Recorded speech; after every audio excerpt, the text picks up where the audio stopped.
Hello and welcome back to my channel. This is a big topic today. This is definitely something I've been wanting to make a video about for a long time. Last time I made a video, I discussed the Italian language and the dialects and how when people immigrated from Italy to the United States and to the rest of the Americas, that they didn't often pass down the Italian language to their descendants, partially because many of them didn't actually even speak standard Italian to begin with. In that video, I mentioned Mussolini and the fascist era and how this affected the Italian language, and I promised that I would expand on this topic, so that's what we're going to talk about today. Language is so much more than just a form of communication. It's certainly part of your culture, part of a person's identity, and in some cases, unfortunately, it can even be used as a form of control. As I discussed in my last video, I mentioned that the fascist era under Mussolini, they really attacked language. And it's interesting how language is often attacked when we talk about authoritarian and totalitarian regimes. There are some really interesting linguistic tendencies that I'm going to mention in this video, in addition to expanding on what I was saying about him banning the dialects and restricting their use. So let's get into the topic. Now, some of what I'm going to talk about is a bit bizarre, and I'm going to try to provide the historical context as much as possible, just because it is really fascinating history, and we have to consider, again, the context of that time. I am not an Italian historian. I'm not going to pretend to be an Italian historian. I am simply an English teacher and a linguist and someone that likes to look at the historical, cultural, and societal impacts of language in everyday today life. So that said, let's get into the video.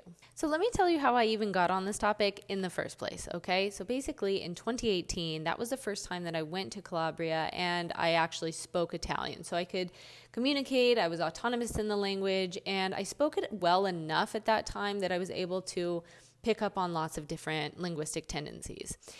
The first one being that people often spoke to me using voi, okay? And this is a bit strange. Now, if you don't speak Italian, you probably don't know this, but voi is usually used in a context where you're speaking to someone in a group setting or to people in a group setting. So it would be like the equivalent of a plural you, right? Like you guys, for example.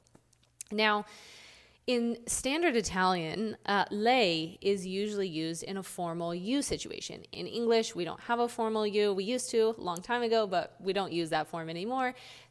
But in Italian, lei is used in a formal situation. Let's say if you're talking to someone who is a person of authority or a person of respect, your boss, or maybe a professor or something like that. Now, lei also means she as a third person pronoun. So this can be a little bit confusing for people that are learning Italian, but it's relatively common to do this in Spanish and other Latin languages. And I know that there are lots of other languages that have a formal you and an informal you. So it's not like Italian language is really particular in this way, but the point is that a lot of people in the South were speaking to me using voi, which is outside of the standard. So as I observed this, I was like, oh, that's strange. Why are they talking to me using voi? And I thought that this was really odd. So I asked some of my other Italian friends that were not from the South, and they were like, no, you must not have understood correctly. And I was like, no, I'm sure that that's what I heard, okay? So it was interesting because this was something that I observed, but because my Italian skills were still pretty elementary, I was really doubting myself, and I questioned what I had heard. It wasn't until I went back to the US and started to actually look into this, I was like, there has to be something to this situation. And it turns out that I was right. I just didn't expect that it would have fascist origins. Now, that's not entirely true. It's not entirely rooted in fascism, but there's an interesting historical reason behind why some people in the South in particular continue to use voi today. So we have to understand that in Italy, certainly during the Middle Ages and then past that, after unification in 1861 and into the early 1900s, people used lei. And there's some question as to where lei actually comes from. Some people think that it was a Spanish influence, but there are some conflicting arguments against this. Some people say that that's not necessarily true, that was just kind of myth. So it's kind of hard to say, and there's debate about this. I don't really care where it came from. The point is that that's certainly what Mussolini thought, okay? Mussolini thought that lei was an influence from Spanish to Italian. So basically what Mussolini did was he led this sort of campaign against the use of lei and wanted people to go back to using the archaic form voi. Because prior to that Middle Age period, voi was the most common way to address a person in a formal context. So in addition to him believing that this had Spanish origins and therefore he didn't like it because it had an outside influence, he also deemed it too feminine, I suppose, because it also means she. So he decided to ban the use of lei altogether and expected everyone to go back to using the archaic voi. He expected all government officials to use voi instead of lei, publications, textbooks, everything, all of that was rewritten to reflect voi as the standard pronoun. So if you were to use lei in a public setting, considering it was outright banned, then you were deemed to be anti-fascist and there were some serious consequences. Now you might be thinking, why did he care so much about this? Again, because Mussolini's whole premise was about creating a greater Italy and uniting everyone under this idea of Italian nationality, Italian identity. And so he saw that any kind of outside influence was just not appropriate to be used in the current Italian language. Now, since the end of the fascist period, people have gone back to using lei in the majority of Italy, but you still hear this a lot in the South, and particularly in Calabria, especially if we're talking about the older generation. They often use voi between older people, and I've even heard this from grandchildren when they're speaking to their grandparents. They sometimes even talk to them using voi.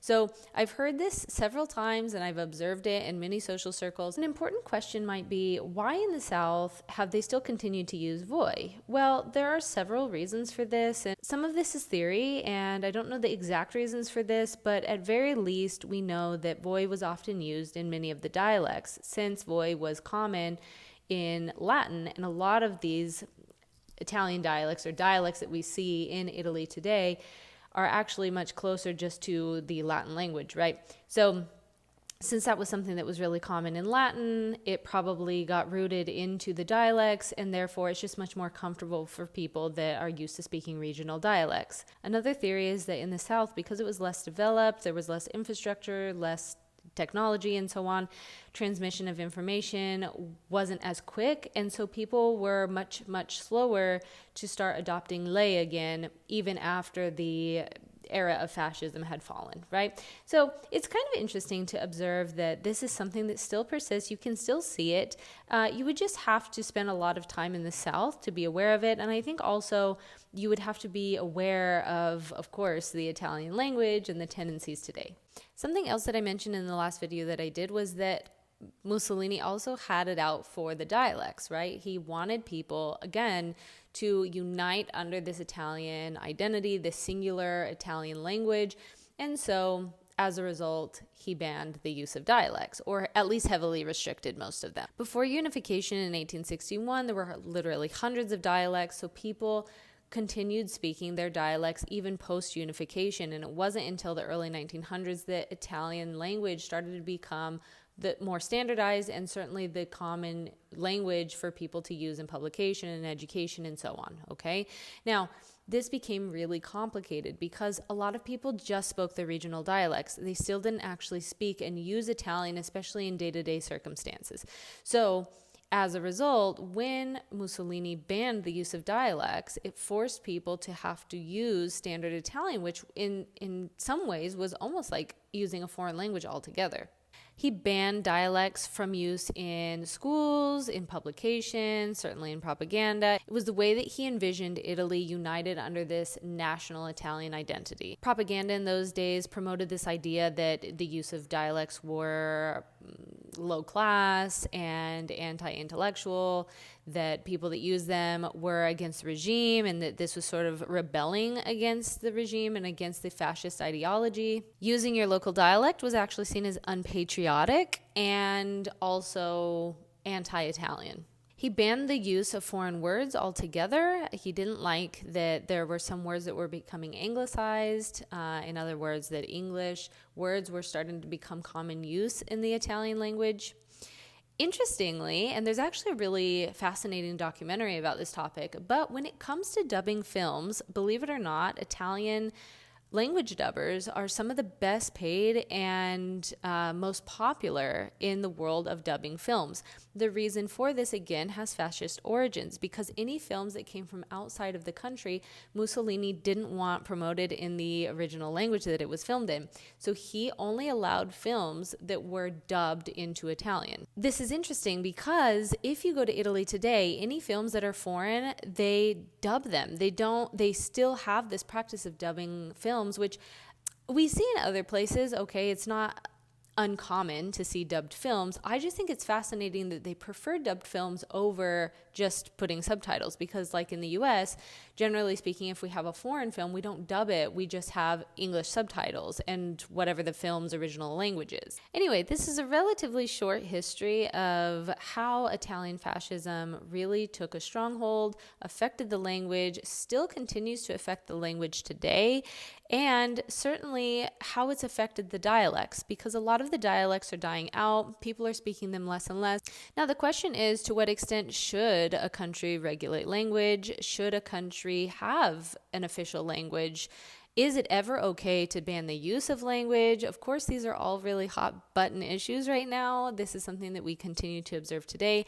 And I do plan on making another video sort of expanding into how we've observed the use of language or the restriction of language in various different authoritarian and totalitarian regimes globally, not just in Italy, but in many other places. If you have anything that you would like me to touch on in particular, or any topics that you would like me to discuss on this channel, I'd be more than happy to do that. So please comment below.